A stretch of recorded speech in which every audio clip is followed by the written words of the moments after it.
I live with a couple of young children, and sometimes I have noticed is that sometimes children can find it hard to keep away from or do something even when they have been clearly told what to do.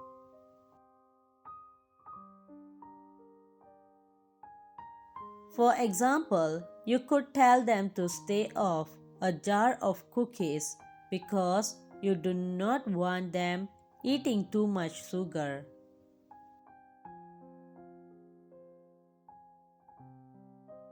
However, they can sneak around, eat all the cookies, and then come complaining of a tummy ache. They do this because they do not fully understand that though you made the cookies for them, your way of giving them the snack would be the best and more profitable.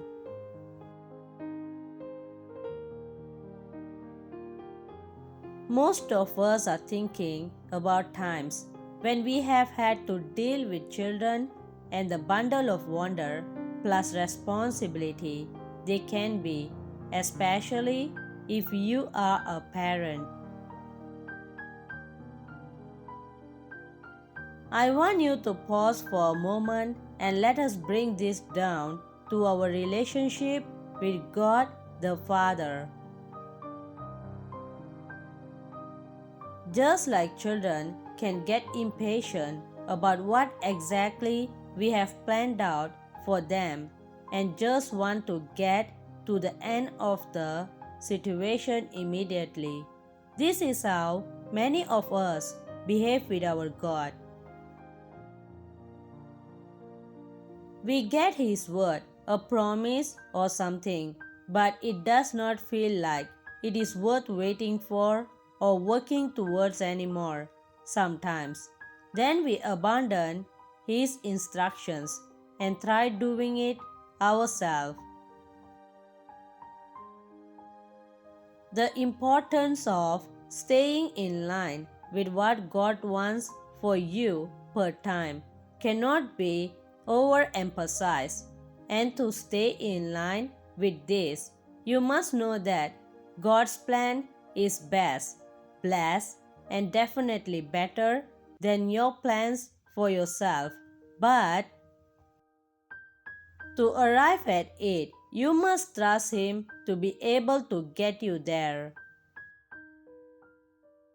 When Joseph was younger, he dreamed of how great a person he would be.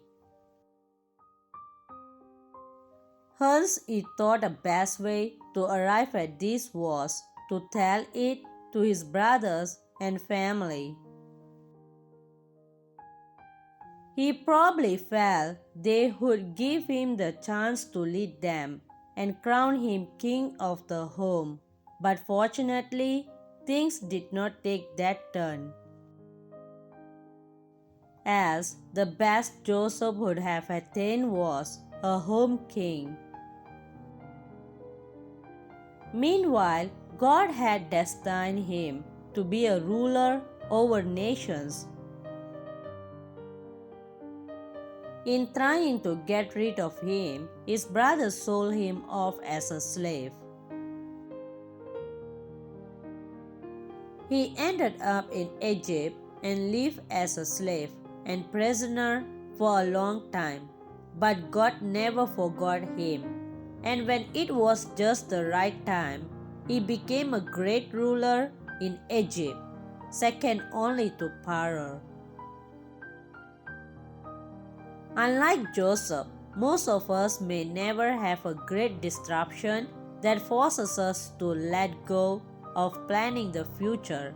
God Himself promises all by ourselves. So, we are either caught up wondering how it will come to be, or we are focused on trying to get to it by all means, even if it means running faster than God or without His direction.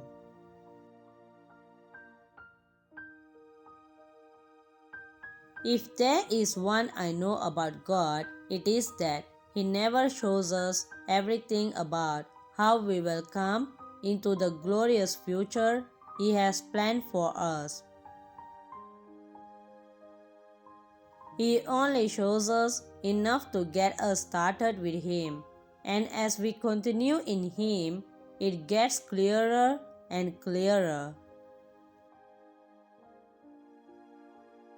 So, stay on course with God, dwell in His Word to increase your faith, and know that the process is equally as important as the results. None can be separated from the other. I like that we serve a God that wants it well with us all around, but we can only walk in His beautiful plans and purposes for our life by faith. Even today, Jesus is still in our hearts, reaching out to us so that we can hand over our burdens and brokenness to Him and take His strength and peace.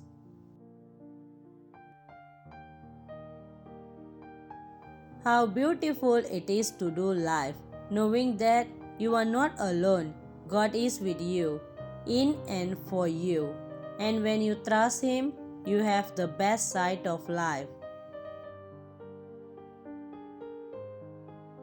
God has been in the business of helping man since the beginning of the world, and your will not be an exception. So today, let go and let God. God bless you.